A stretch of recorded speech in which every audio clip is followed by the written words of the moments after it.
Seigneur, comment ne pas te louer, comment ne pas t'adorer. Nous te remercions, nous te rendons gloire pour ce moment que tu nous offres, ce moment où on peut se retrouver, où on peut être ensemble, en présence, dans l'unité de ton Saint-Esprit, pour te louer. Comment ne pas te louer ? Alors on veut te remettre vraiment ce temps de louange, que nos cœurs se tournent vers toi, que tu puisses recevoir toute notre adoration et que notre bouche chante ta louange. Amen.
Oui, que toute la terre t'acclame, Jésus au roi. On veut vraiment louer ensemble. Je vous invite même à vous lever quand nous chantons ensemble. Vous voyez, les paroles que l'on chante sont assez répétitives et vous n'êtes pas ici à un concert. Vous êtes invités vraiment à nous rejoindre dans notre adoration. On va chanter maintenant « Reçois l'adoration » alors que ces paroles puissent être vraiment votre prière pour Christ. Amen.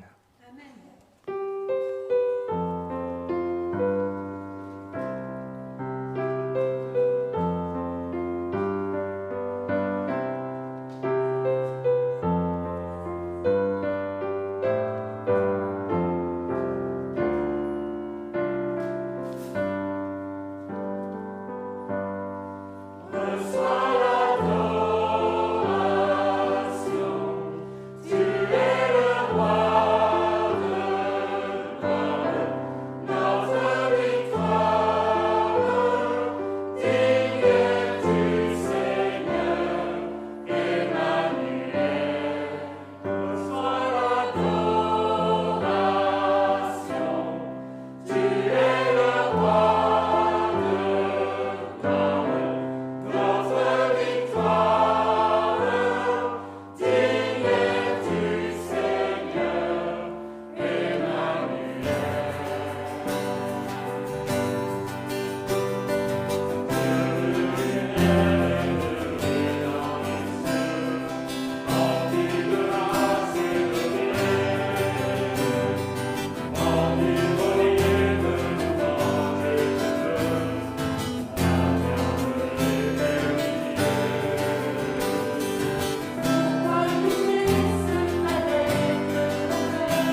Bénissons Dieu, le Père de notre Seigneur Jésus-Christ.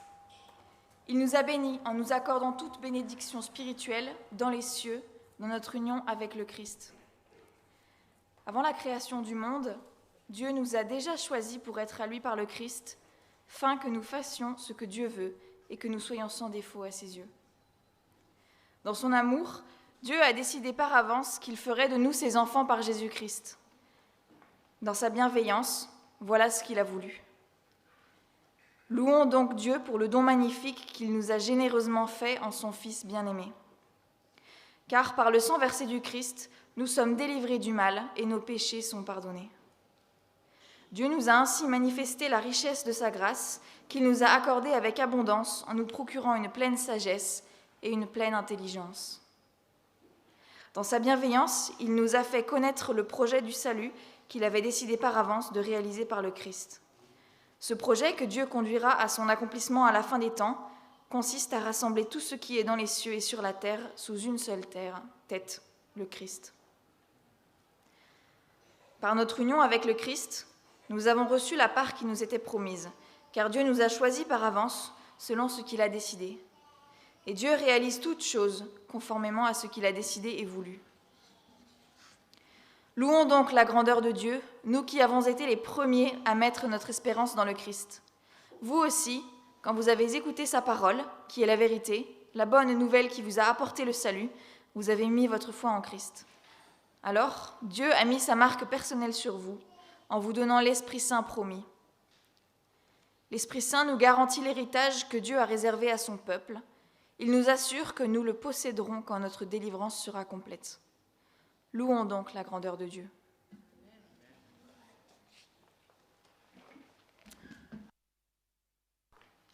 Alors que Jésus était encore sur la terre avec ses disciples, il les enseignait sur les choses à venir et souvent ils ne comprenaient pas grand-chose.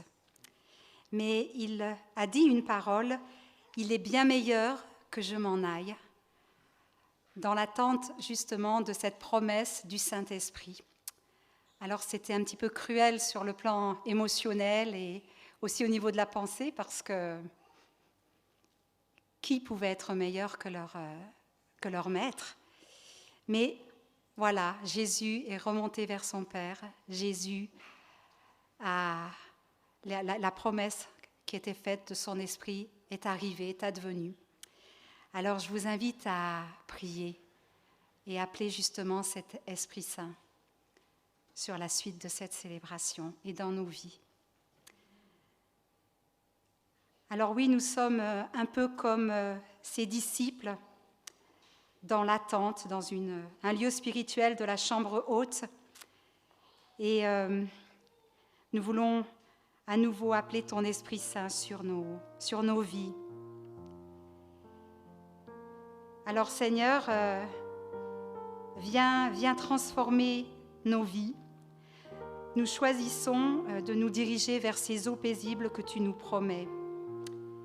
Voilà, nous avons soif de ton esprit, de ton eau, de ton feu.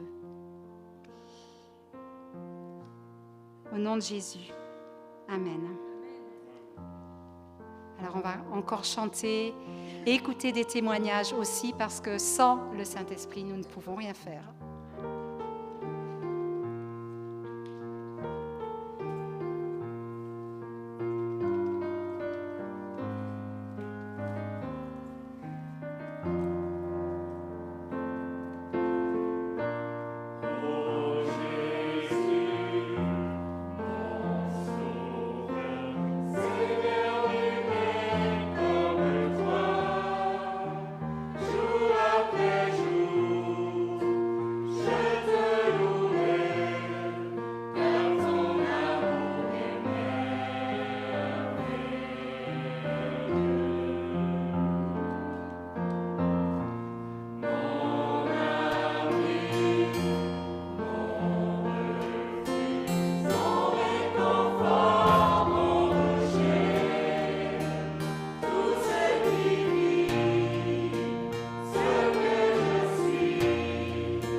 En fait, il y a un psaume. Attends, bouge pas. Petit flottement du direct. Nous allons écouter un psaume.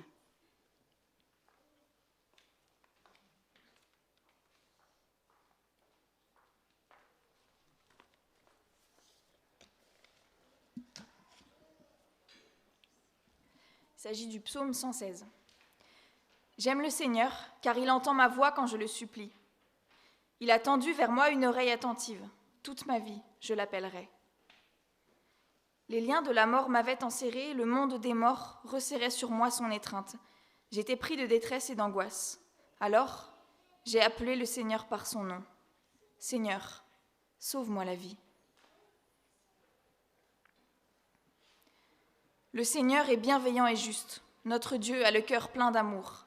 Le Seigneur garde ceux qui sont ignorants. J'étais à bout de force et il m'a sauvée. Allons, je dois retrouver mon calme, car le Seigneur m'a fait du bien. Oui, tu m'as arraché à la mort, Seigneur. Tu as séché mes larmes. Tu as préservé mes pieds du faux pas. Je marcherai sous le regard du Seigneur sur cette terre destinée aux vivants. J'ai gardé la foi, même quand je répétais « Me voilà en bien triste état ». J'étais si bouleversée que je disais « On ne peut se fier à personne ». Comment rendre au Seigneur tout le bien qu'il m'a fait ? Je lèverai la coupe des délivrances et j'appellerai le Seigneur par son nom. Ce que j'ai promis au Seigneur, je l'accomplirai en présence de tout son peuple. Aux yeux du Seigneur, la mort de ceux qui lui sont fidèles est douloureuse. Oui, Seigneur, je suis ton serviteur. Je suis ton serviteur comme l'était déjà ma mère. Tu as défait mes liens. Pour te louer, je t'offrirai un sacrifice. Je t'appellerai par ton nom, Seigneur. Ce que j'ai promis au Seigneur, je l'accomplirai, en présence de tout son peuple, dans les cours de la maison du Seigneur, au milieu de toi, Jérusalem. Alléluia.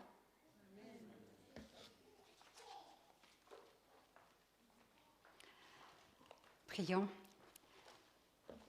Voilà, nous nous reconnaissons vraiment dans ce psaume. Nous nous reconnaissons dans ce psalmiste qui traverse des moments difficiles, des moments de doute, et puis qui, pour finir, espère en l'Éternel, renouvelle l'espérance, renouvelle l'alliance. Alors, oui, nous ne pouvons rien faire sans toi. Parfois, tu te manifestes par une brise légère. Parfois, tu te manifestes par un feu. Parfois, tu viens avec une eau qui nous rafraîchit. Mais en tous les cas, comme dit, nous ne pouvons rien faire sans toi. Et viens maintenant bénir les témoignages qui vont suivre, témoignages d'engagement, témoignages de reconnaissance, parce que tout nous vient de toi. Et cet après-midi, nous renouvelons ensemble ce désir de marcher dans la dépendance de ton Esprit Saint. Au nom de Jésus. Écoutons Lucie. Bonjour à tous. Alors, je me présente rapidement. Je m'appelle Lucie Raoult-Duval, j'ai 20 ans. Et j'ai l'impression qu'on m'entend très fort, mais c'est pas grave. J'ai été, on va dire, interpellée par le petit Paul qui a préparé cette célébration pour vous livrer un témoignage de reconnaissance. Et là, je me suis dit, mais à 20 ans, ma petite dame, qu'est-ce que tu vas bien avoir à leur dire ? Parce que t'as que 20 ans et il ne s'est pas passé grand-chose dans ta vie. Mais, éclair du Saint-Esprit, je me suis dit, commence par prier. Peut-être qu'il va y avoir des choses qui vont venir. Je m'exécute. Et là, en fait, c'est comme une évidence. C'est comme une petite flamme au milieu d'un tunnel tout noir. Et je me suis dit, c'est bon, je sais. Et cette petite flamme dans le tunnel tout noir, elle m'a déjà guidée. Donc, je sais de quoi je vais parler. Je vous plante un peu le décor. C'est de ça il y a quelques années. J'ai été pendant 3 ans au Conservatoire de Lyon, en classe à horaire aménagé chant. Et donc, dans ma classe régnait une ambiance un petit peu, on va dire, de compétition, même en fait beaucoup. Le slogan aurait pu être « Pour réussir, écraser les autres ». C'est un petit peu pas du tout mon état d'esprit, et donc j'ai vite été très mal à l'aise. S'en est suivi des mois plutôt compliqués et puis s'est installée une situation, on ne va pas y aller par quatre chemins, d'harcèlement scolaire envers plusieurs élèves de la classe, dont moi. Et donc j'ai vécu des années vraiment pas simples où tous les jours j'avais la boule au ventre avant d'aller à l'école, comme vous pouvez l'entendre partout. Mais en fait, c'est hyper paradoxal ce que je vais dire, mais j'ai continué à y aller et entre guillemets j'ai tenu par la foi. C'est-à-dire que je me suis dit, ma petite dame, il ne te reste pas grand-chose, mais il te reste ça. Donc on y va. Et en fait, Dieu a toujours été là avec moi à ce moment-là. Dans un tunnel tout noir, très long et infini, qui m'a paru être... 2 ans, c'est extrêmement long. Mais en fait, il était là. Il était là, il faisait bon, en fait. Et je savais que même si j'y allais, j'avais la boule au ventre, il n'allait rien m'arriver de grave. Parce qu'il était là. Et il était avec moi. Et donc rien que pour ça, j'ai envie de dire, je lui serai éternellement reconnaissant de savoir qu'en fait j'étais en paix, et juste en paix avec moi-même, et que ça pouvait être le chaos autour de moi, en fait c'était pas grave, parce qu'il est là, il était là, il est là, et il sera toujours là avec moi. Il m'a donné la force et le courage d'y aller tous les jours, et d'y retourner après quand c'était pas simple. Il m'a aussi donné la force et le courage d'aller en parler, et d'aller en parler avec des adultes, et d'aller plus loin que la peur. Il m'a donné cette force et ce courage qu'il m'a fallu pour dépasser ma peur. Si j'avais une leçon à retenir de ces 2 années, c'est qu'en fait, il est là, présent avec moi. Il m'épaule, il me soutient, il me conseille. Et donc en fait, à part dire que je suis reconnaissante de sa présence dans ma vie, je ne pourrais rien vous dire d'autre, si ce n'est que je peux affirmer aujourd'hui que mon secours est en lui, vraiment en lui.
Bonsoir à tous, bonjour à tous, entre les deux. Je m'appelle Lorraine, j'ai 35 ans. Mais si vous voulez bien, je vais vous raconter une histoire qui s'est passée il y a quelques années en arrière, quand j'avais 19 ans, que j'ai quitté ma famille et que je me suis retrouvée seule dans une petite chambre d'étudiante. Même, j'avais 17 ans en fait. Et en fait, je suis tombée dans une grosse dépression. Voilà, je suis issue d'une famille chrétienne et j'ai suivi, je suivais mes parents à l'église pendant toute mon enfance et mon adolescence et les histoires de la Bible, de Jésus, tout ça m'encourageait quand j'étais jeune, mais voilà, c'était purement théorique, ça rentrait par une oreille et si, ça restait quand même un peu. Mais voilà, ça restait dans ma tête. Et quand je me suis retrouvée seule, face à moi-même, et que je me suis retrouvée au fond d'un gouffre, vraiment seule, désespérément seule, face à moi-même, je suis tombée sur un psaume, et c'est le psaume 121, qui dit, c'est le psaume qu'on vient de chanter en fait, hein, et qui dit que voilà, Dieu est notre secours, et qui nous vient en aide, et en fait ce psaume, c'était un moment, faut imaginer que j'allais vraiment très mal, et en fait j'ai crié à Dieu parce que j'allais pas bien, et à mon sens, avec tout ce qu'on m'a raconté quand j'étais petite fille, c'est à ce moment-là où j'ai dit à Dieu, écoute Seigneur, si tu existes, viens à mon secours. Et j'ai ouvert ma Bible et je suis tombée sur ce psaume, où ça dit, je lève les yeux vers les hauts sommets, d'où me vient le secours me vient de Dieu, qui a fait les cieux et la terre. Et là, ça m'a complètement bouleversée, le Saint-Esprit, s'est déversé en moi, et ça a été un moment très très fort de ma vie où j'ai vraiment donné mon cœur au Seigneur, parce que j'ai vraiment senti sa présence, et tout ce que j'avais pu entendre dans mon enfance prenait sens, et je le vivais enfin, en fait. Et à partir de ce moment-là, j'ai dit, Seigneur, maintenant que je sais que tu es là, que tu es vivant, que ton esprit est en moi, viens à mon secours pour de vrai. Pas juste dans ma tête maintenant, mais viens dans ma vie. Je te donne toute ma vie, fais de moi ce que tu veux. Et en fait, à ce moment-là, je faisais des études en arts plastiques. Et en fait, je n'étais pas bien dans cette filière-là, alors que toute ma vie, pendant toute mon enfance, je voulais absolument faire du dessin, de l'art, mon métier. Et au final, je n'étais pas bien là-dedans. Et donc, j'ai crié à Dieu encore une fois, après m'être convertie. J'ai dit, Seigneur, je ne suis pas bien aujourd'hui dans ces études. Toi qui me connais, toi qui es vivant, qui m'as créé, qui m'as sauvé, maintenant que je t'ai donné ma vie, aide-moi, guide-moi. Guide-moi, s'il te plaît, parce que j'ai aucune idée de ce que je pourrais faire, qu'est-ce qui est bon pour moi. Et en fait, dans cette prière, j'ai prié plusieurs fois pour ça, et dans une de mes prières, le Seigneur m'a envoyé une vision. Je me suis vue habillée de blanc, et j'ai le mot infirmière qui est venu. C'est un métier auquel je n'avais jamais pensé. Et ça a été un peu de secousse. J'ai dit, wouh, Seigneur, qu'est-ce qui m'arrive ? J'étais toute seule dans ma chambre d'étudiante. J'ai cette vision qui vient, je deviens folle. Et j'ai demandé du coup au Seigneur des confirmations, parce que je dis, infirmière, pourquoi pas ? Je connaissais personne dans mon entourage qui était infirmière. Je voyais à peine ce que c'était. J'avais le cliché de l'infirmière avec la piqûre, voilà. Mais donne-moi des confirmations. Et en fait, quand j'ai pris mon train, cette semaine-là où j'ai reçu la vision, je me suis assise dans le train à côté d'une jeune fille, pour rentrer chez mes parents. Et cette jeune fille commence à me parler. Et elle me dit, ouais, tu fais quoi, machin ? Je suis en fac d'art plastique, machin. Moi, je suis à l'école d'infirmière. Et elle commence à me raconter toute sa vie, tout ce qu'elle fait, ses stages, comme elle s'épanouit dans son métier, dans sa formation d'infirmière, etc. Et là, je suis restée scotchée sur mon fauteuil parce que j'ai vraiment pris ça comme une confirmation de la part de Dieu. Et peu de temps après, j'ai passé le concours, je l'ai eu du premier coup. Alors, il y en a qui rament des années avant de l'obtenir. Et tout ça pour vous dire, que le Seigneur, il est présent, il est vivant et il peut vous guider. Il peut vous guider et j'ai plein d'autres témoignages où le Seigneur m'a vraiment guidée, pas après pas. Et c'est toujours un peu dernière minute, en général. Le Seigneur, il nous guide quand on lui fait confiance. il nous guide et il sait ce qu'il y a de bon pour nous. Parce que je peux vous dire qu'aujourd'hui, ça fait 13 ans que je suis infirmière et c'était vraiment le métier idéal pour moi, pour ma personnalité, je m'épanouis dans ce travail. Et ça a été vraiment une bénédiction pour moi et pour nous, pour notre famille aussi, parce que je suis mariée à Thomas, le pasteur de l'Église Paix aujourd'hui, ici. Et donc, on a beaucoup déménagé, en fait, pour ses études, pour son stage, pour maintenant ici, voilà. Et en fait, grâce à ce travail flexible et où, voilà, des infirmières, on en cherche partout. Et grâce à ça, on a pu, à chaque fois, j'ai pu retrouver du travail très rapidement, partout où on a été. Et on n'a jamais manqué de rien. Le Seigneur est fidèle. Et voilà, je vous invite vraiment à lui remettre chaque plan de votre vie, parce qu'il sait ce qu'il y a de bon pour vous. Et il saura vous guider. Faites-lui confiance.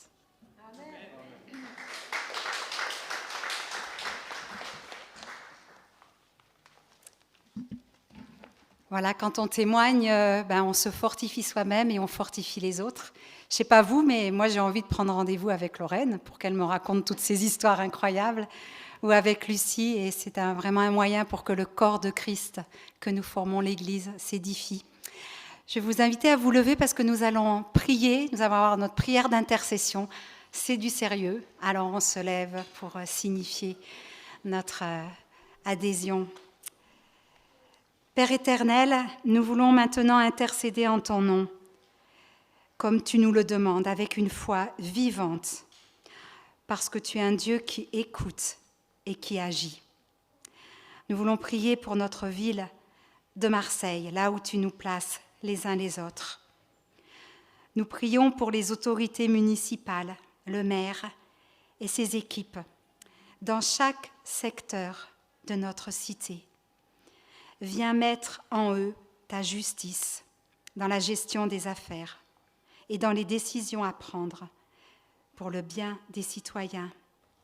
Nous te prions aussi pour les autorités régionales, à l'approche des élections, c'est vrai, mais aussi notre préfet, qui a la charge des intérêts nationaux et du respect des lois. Qu'il puisse agir avec ton équité, ta droiture, et surtout dans ta paix. Nous prions aussi pour les autorités locales, les policiers qui sont souvent confrontés aux violences de notre cité, ainsi que les gendarmes, ces hommes de terrain à notre service, pour faire respecter l'ordre public. Nous te demandons de les bénir. Et nous prions aussi pour le monde de l'enseignement, que ce soit les instituteurs, les professeurs, les universitaires aussi. Voilà, tu vois, ces mois que nous avons passés, beaucoup sont fatigués à s'adapter sans arrêt, aux nouvelles normes sanitaires, afin que la connaissance soit transmise à nos enfants, à nos jeunes. Bénis-les dans un été ressourçant et apaisant. Et nous voulons te prier pour le monde hospitalier, les médecins, les infirmières, tous nos soignants. Tu vois qu'ils ont fait face à ce virus et qu'ils ont vraiment combattu, confrontés à la mort, à la souffrance, à la perte, à la détresse. Multiplie leurs forces et donne-leur ta compassion. Nous prions aussi encore pour les responsables des œuvres sociales, tout ce tissu associatif dans nos quartiers, acteurs de la solidarité intergénérationnelle, eux-mêmes aussi confrontés à la violence, à l'éclatement de la cellule familiale et aux pauvretés de toutes sortes. Viens, Saint-Esprit, viens les rafraîchir dans leur travail et surtout renouvelle leurs passions, les passions qui l'animent, qu'ils ne sombrent pas dans une résignation humaine et la lassitude. Et nous prions ensemble pour nos églises, les responsables, les prêtres, les pasteurs et tous les conseillers. À nouveau, on appelle ton Esprit Saint sur eux, rafraîchis, guéris, délivre à nouveau afin que nous puissions nous revêtir de ton autorité et répondre à ton appel, celui de partager notre espérance. Tu vois comme c'est bon, nous l'avons entendu. Notre espérance elle-même puisée dans la bonne nouvelle du salut offert à tous. Dans ce monde bouleversé, la voix de l'espérance a toute sa place alors qu'elle résonne puissamment au travers des personnes fragiles que nous sommes. Nous choisissons ta vie pour nous, pour notre descendance. Nous voulons séjourner dans le pays que tu nous as promis. Alors viens, Saint-Esprit, descends sur nous. Mets dans nos bouches les paroles de la vie. Avec ta compassion et ta simplicité, afin d'aimer et consoler. Et nous prions au nom de Jésus. Et je vous invite à chanter la prière du Notre Père qui nous unit tous et qui vient souvent au secours de nos détresses quand nous ne savons pas comment prier. Chantons Notre Père, la prière de Jésus, la prière parfaite.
Recevant ces paroles d'envoi et de bénédiction.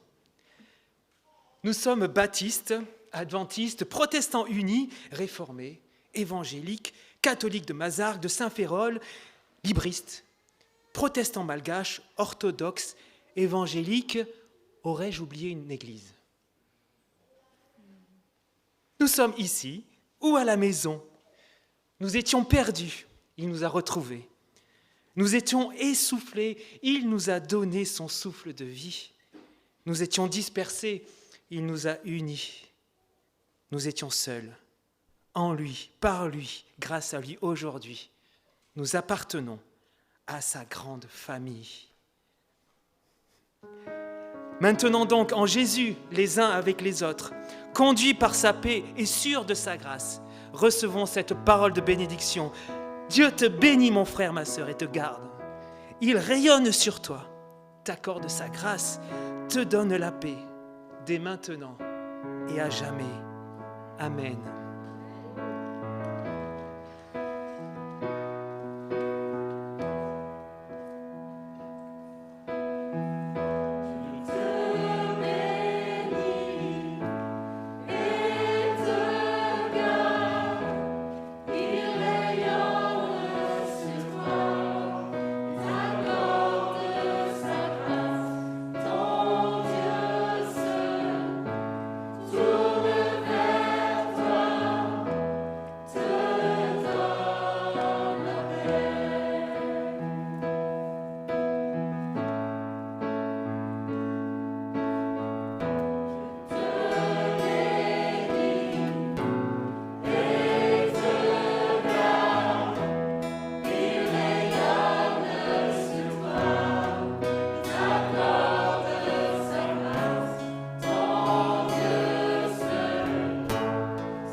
Voilà, on arrive à la fin de notre célébration. On va chanter un dernier chant, un chant que vous connaissez sûrement, qui s'appelle « Je suis dans la joie ». Alors si, comme moi, vous êtes une personne un petit peu qui aime exprimer sa joie de manière visible, parfois un peu trop, ben surtout n'hésitez pas. N'hésitez pas à vous lâcher, à taper dans les mains. Si vous voulez rester bien sûr dans l'intériorité, vous êtes parfaitement libre. Mais si vous voulez faire trembler les murs, c'est maintenant ou jamais. Amen.